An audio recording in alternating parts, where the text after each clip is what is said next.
आज है 15 जून 2024 दिन शनिवार। Welcome back to Clean News UP. चलिए देखते हैं उत्तर प्रदेश की 25 फटाफट बड़ी खबरों को। यूपी मुक्त विश्वविद्यालय में दूरस्थ के छात्र अब नियमित शिक्षा में ले सकेंगे प्रवेश। भूमंडलीकरण के मौजूदा दौर में एक ओर जहां भौतिक और भौगोलिक दूरियां कमोबेश समाप्त हो गई, वहीं राष्ट्रीय शिक्षा नीति ने दूरस्थ और नियमित शिक्षा के अंतर को काफी हद तक कम कर दिया है। अब उत्तर प्रदेश राजर्षि टंडन मुक्त विश्वविद्यालय में प्रवेश लेने वाला दूरस्थ शिक्षा का कोई शिक्षार्थी अगर चाहे तो आगे की पढ़ाई किसी भी विश्वविद्यालय से नियमित विद्यार्थी के तौर पर कर सकेगा। अयोध्या में रामपथ से जुड़ेगा हाईवे, बिना आज के फर्राटा भरेंगे वाहन। अयोध्या को स्मार्ट सिटी के रूप में विकसित करने के लिए एक और योजना को पंख लगे हैं। शहर के गुदड़ी बाजार से नाका फ्लाईओवर तक मार्ग सुंदरीकरण व सुदृढ़ीकरण का कार्य शुरू हो गया। अब रामपथ से प्रयागराज सहित गोरखपुर लखनऊ राष्ट्रीय राजमार्ग कनेक्ट होगा और बिना हिचकोले वाहन फर्राटा भरते नजर आएंगे। अमूल के बाद अपराग दूध की कीमतों में इजाफा, कल शाम से हुआ महंगा। अमूल के बाद पराग ने भी दूध की कीमतों में इजाफा कर दिया है। पराग गोल्ड 1 लीटर दूध के पैकेट की कीमत अब 66 रुपए की बजाय 68 रुपए होगी। वहीं पराग टोन्ड मिल्क के 1 लीटर पैक के लिए लोगों को 54 रुपए की बजाय 56 रुपए चुकानी होंगी। महाप्रबंधक विकास बालियान ने बताया कि दूध की नई कीमतें कल शाम से लागू हुई। उपले ही नहीं, ग्रामीण महिलाओं के हाथ अब होगा ड्रोन का रिमोट। वो दिन अब लद गए जब महिलाएं घर में उपले बनाने और चौका बर्तन तक ही सीमित रहती थीं। अन्य क्षेत्रों की तर्ज पर इन्हें कृषि क्षेत्र में भी बढ़ावा दिया जा रहा है। सरकार की मंशा के अनुसार कृषि विभाग ने कौशल विकास और उद्यमिता मंत्रालय की ड्रोन दीदी योजना के तहत महिलाओं को प्रशिक्षित करना शुरू किया है। यूपी में भी एक जिले से दूसरे में हेलीकॉप्टर से होगी यात्रा। अभी तक पहाड़ी शहरों के बीच ही हेलीकॉप्टर से यात्रा होती रही है। अब यूपी के 2 मैदानी शहरों के बीच भी हेलीकॉप्टर से यात्रा शुरू होने जा रही है। कान्हा की नगरी मथुरा और ताज नगरी आगरा के बीच हेलीकॉप्टर सेवा 1 जुलाई से शुरू होगी। सूबे के पर्यटन मंत्री जयवीर सिंह ने शुक्रवार को पर्यटन विभाग की समीक्षा बैठक के दौरान अधिकारियों को निर्देश दिए कि 1 जुलाई से मथुरा आगरा हेलीकॉप्टर सेवा हर हाल में शुरू कर दी जाए। गेहूं के भाव बढ़ने से सरकारी क्रय केंद्रों पर पसरा सन्नाटा। अब तक 8.6% ही हो पाई खरीद। अनाज की मंडियों में गेहूं के दामों में उत्तरोत्तर बढ़ोतरी के चलते उत्तर प्रदेश का इटावा जिला सरकारी गेहूं खरीद में बड़े पैमाने पर पिछड़ गया है। राज्य सरकार की ओर से निर्धारित किए गए लक्ष्य के अनुसार मात्र 8.6% ही गेहूं की खरीद हुई। गेहूं खरीद के लिए 2 दिन का समय शेष रह गया है। डिस्टेंस से छात्र अब रेगुलर कोर्स में ले सकेंगे एडमिशन। भूमंडलीकरण के मौजूदा दौर में एक ओर जहां भौतिक और भौगोलिक दूरियां कमोबेश समाप्त हो गई, वहीं राष्ट्रीय शिक्षा नीति ने दूरस्थ और नियमित शिक्षा के अंतर को काफी हद तक कम कर दिया। अब उत्तर प्रदेश राजर्षि टंडन मुक्त विश्वविद्यालय में प्रवेश लेने वाला दूरस्थ शिक्षा का कोई विद्यार्थी अगर चाहे तो आगे की पढ़ाई किसी भी विश्वविद्यालय से नियमित विद्यार्थी के तौर पर कर सकेगा। बीएचयू के बीएड छात्रों का हुआ कैंपस प्लेसमेंट, 5 स्कूल्स ने किया जॉब ऑफर। बीएचयू से बीएड अंतिम सेमेस्टर के छात्र छात्राओं के लिए शिक्षा संकाय की तरफ से कैंपस प्लेसमेंट शिविर लगाया गया। शिविर में 5 स्कूल्स में 150 प्रशिक्षुओं की परीक्षा और साक्षात्कार के बाद 52 को जॉब ऑफर किए। संकाय अधिकारियों ने बताया कि आने वाले सत्र में भी प्लेसमेंट शिविर जारी रहेंगे। शिक्षा संकाय में आयोजित कैंपस प्लेसमेंट शिविर में Sant Atulanand Varanasi, Saint Thomas School Bhadohi और चंदौली, दून इंटरनेशनल स्कूल बेगूसराय और Priyanka Memorial International School Ghazipur के निदेशक और प्राचार्यों ने अभ्यर्थियों के साक्षात्कार लिए। जाम खत्म करने को शहरों में बनेंगे इनर रिंग रोड, सीएम योगी का फैसला। मुख्यमंत्री योगी आदित्यनाथ ने सभी शहरों को जाम से मुक्त कराने के लिए इनर रिंग रोड बनाने का फैसला किया है। मुख्यमंत्री ने इसके लिए कार्य योजना तैयार करने के निर्देश दिए।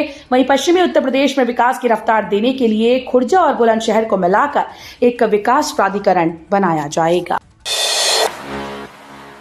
यूपी की नई संस्कृति नीति बनेगी, प्रारूप तैयार, जांच कमेटी गठित होगी। उत्तर प्रदेश की नई संस्कृति नीति बनाने की तैयारी अंतिम चरण में है। इसका प्रारूप तैयार कर लिया गया है। राज्य के संस्कृति मंत्री जयवीर सिंह ने कहा कि अभी तक प्रदेश की कोई सुव्यवस्थित संस्कृति नीति नहीं थी। लोक कलाओं और सांस्कृतिक आदान प्रदान और समृद्ध विरासत को बचाए रखने के लिए संस्कृति नीति का ड्राफ्ट तैयार कर लिया गया है।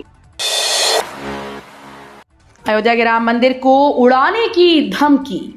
अयोध्या के नवनिर्मित राम मंदिर को उड़ाने की एक बार फिर से धमकी मिली। इस बार धमकी आतंकी संगठन जैश ए मोहम्मद ने दी। इसका एक ऑडियो वायरल होने के बाद यूपी की योगी सरकार ने अलर्ट जारी कर दिया। रामनगरी में तैनात सुरक्षा बलों को सतर्क कर दिया गया। अलर्ट के बाद अयोध्या में रामकोट के सभी बैरियर्स पर सघन चेकिंग अभियान के साथ जांच शुरू कर दी गई। सेंट्रल स्टेशन पर बढ़ेगा एक प्लेटफॉर्म, नंबर होगा 11। लखनऊ जाने वाली ट्रेन होगी संचालित। कानपुर सेंट्रल स्टेशन पर एक प्लेटफॉर्म और बढ़ेगा। 11 नंबर प्लेटफॉर्म बनाने की तैयारी है। ये 9 नंबर प्लेटफॉर्म के ठीक सामने बनाया जाएगा। इसकी वजह से लखनऊ रूट की ट्रेन की आवाजाही आसान हो जाएगी। वहीं प्लेटफॉर्म की संख्या बढ़ने से ट्रेन के आउटर पर रुकने की समस्या दूर होगी। नोएडा प्राधिकरण का बड़ा फैसला।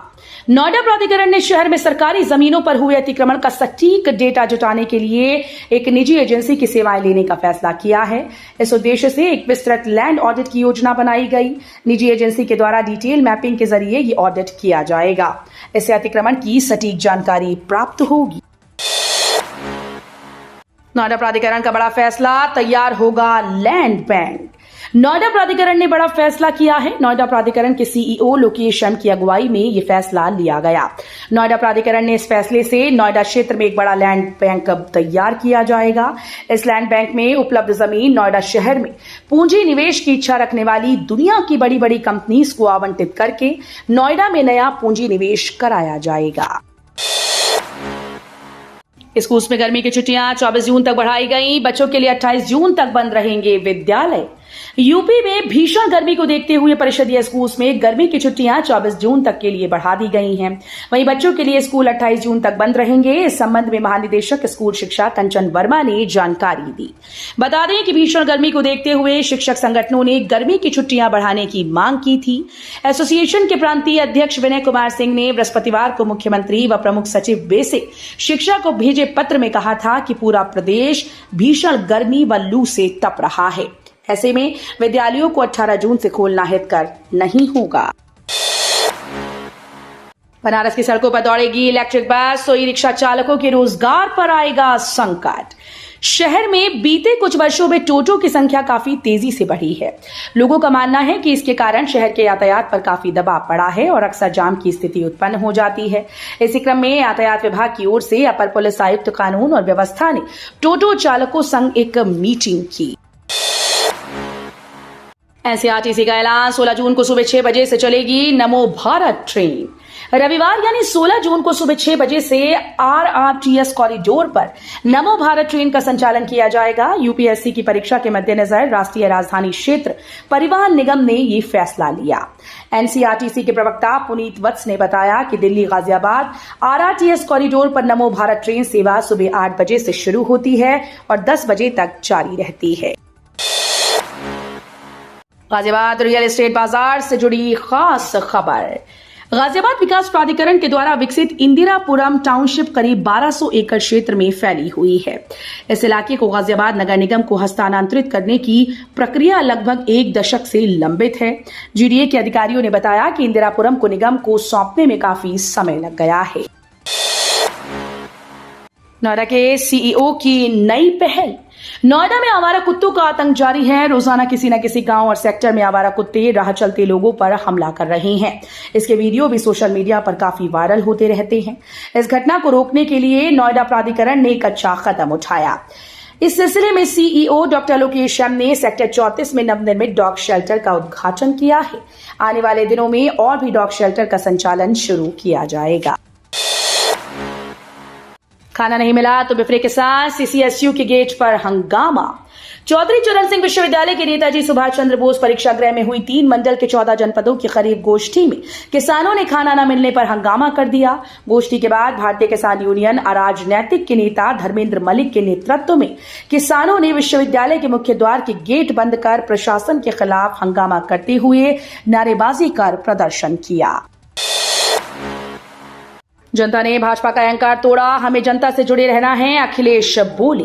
लोकसभा चुनाव में मिली शानदार जीत के बाद समाजवादी पार्टी के अध्यक्ष अखिलेश यादव ने विधानसभा चुनाव की तैयारियां शुरू कर दी। अखिलेश यादव ने कार्यकर्ताओं को विधानसभा चुनाव जीतने का मंत्र दिया। कहा कि हम सबको अपनी भाषा ठीक रखनी है, वहीं सभी का सम्मान करना भी सीखना होगा। हमें जनता से जुड़े रहना है। पीरियड से जूझ रही गर्ल्स स्टूडेंट्स को बोर्ड एग्जाम के दौरान नहीं होगी परेशानी। अब बोर्ड एग्जाम के दौरान पीरियड से जूझ रही गर्ल्स स्टूडेंट्स को परेशानी नहीं होगी, क्योंकि शिक्षा मंत्रालय ने सभी स्कूल्स को एडवाइजरी जारी कर दी।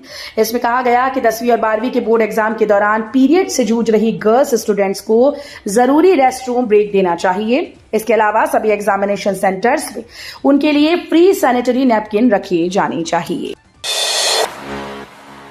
नोएडा हवाई अड्डे से नवंबर में शुरू होगी कार्गो सेवा।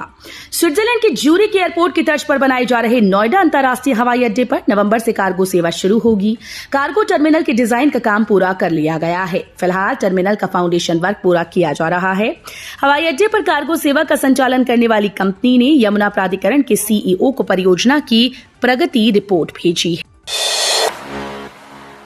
सेना को मिला पहला स्वदेशी आत्मघाती ड्रोन, दुश्मन के घर में घुसकर होगी एयर स्ट्राइक।